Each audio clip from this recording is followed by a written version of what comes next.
প্রশ্নই করি, অনেকেই বলছে যে এখন তাহলে আপনারা তো ইসলাম শাসন কায়েম করার কথাই বলছেন, সেই জায়গা থেকে তাহলে যে হিন্দু প্রার্থী তিনি কি হরে কৃষ্ণ হরে বল দাড়িপাল্লা টেনে তোল সেই স্লোগান নিয়ে তিনি ক্যাম্পেইন করবেন কিনা বা ঝাঁপিয়ে পড়বেন কিনা? ভেরি ইন্টারেস্টিং ব্যাপার। তিনি কিভাবে ক্যাম্পেইন করবেন একটা জিনিস আপনাকে বলি। আপনি দুইটা জিনিস আমাকে উভয় সংকটে ফেলে দিলেন। আমি যখন নিবন্ধনের জন্য আমার দলের গঠনতন্ত্র জমা দিলাম, তখন বললো তোমার মহিলা শাখা লাগবে, তোমার অন্য ধর্মাবলম্বীকে অ্যাড করতে হবে। কি জন্য? এটা ইনক্লুসিভ, না হলে তুমি এদেশে রাজনীতি করতে পারবে না।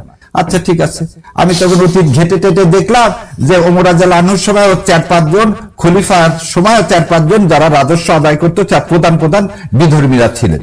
আমি এখন আমার কি জামাত ইসলাম কি বিধর্মী শাখা বলবো না, কিন্তু জামাত ইসলাম অন্যান্য ধর্ম যেটা আমার কনস্টিটিউশন কি করছে সম্মান দিছে, আমি এই কনস্টিটিউশন সম্মান করে বাংলাদেশকে ধারণ করছি। তাহলে ওই লোকটাকে যে নিচে উনি ওনার স্ট্র্যাটেজি ঠিক করবে। দাঁড়িপাল্লা মানেটা কি? দাঁড়িপাল্লাটা এই সিম্বল কি?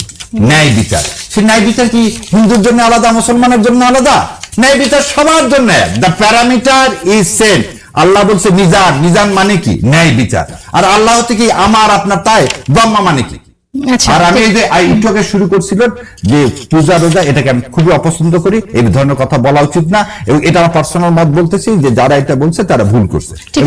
ঠিক আছে, ধন্যবাদ আপনাকে। একটু ছোট করে একটু বলি যে আপনারা হিন্দু ভোট নেওয়ার জন্যই যদি দিয়ে থাকেন, সেটাও যদি শুনি যে হিন্দু ভোটারদেরকে আপনারা আশ্বস্ত করতে চান তাদের জন্য আপনি ইসলাম কায়েম করবেন এবং তাতে তারা রক্ষা পাবে, ওইটা ইসলামের বাণী, অন্য ধর্মাবলম্বীদের রক্ষা করা। ঠিক আছে, এটা কোনো অন্যায় না। আপনারা ইনক্লুসিভিটির কথা বলছেন, নারী কোনো প্রার্থী দিলেন না যে? এটা খুব ভালো কথা বলছেন বোন। আমি চাই আপনার মতো মেয়েরা সংসদে আসুক, এবং আমি এটা জামাত ইসলামকে কনভয় করবো। আমি জামাত ইসলামকে কনভয় করবো।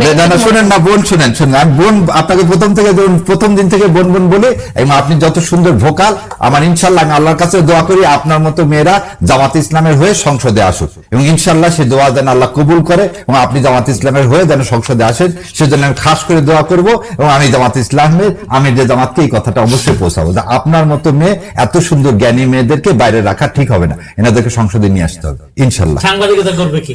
না সাংবাদিকতা আমার বোন তখন বোন একটা জায়গায় আইন তৈরি হোক, তারপরে বোন আমার বোন হিসাবে আমি চাই আমার বোন আসুক সংসদে। নারী প্রার্থী নেই কেন? না, নারী প্রার্থী এখন তো আমাদের প্রার্থী কনফার্ম হয়নি। আর বললাম তো আপনারা, সেই জন্যই বললাম এখনো সুযোগ আছে ইনশাল্লাহ। আপনাকে চাইলে দিব, আপনি চাইবেন না আপনাকে যাতে নিয়ে যাওয়া হয় সে ব্যবস্থা করা হবে ইনশাল্লাহ। সর্বনাশ।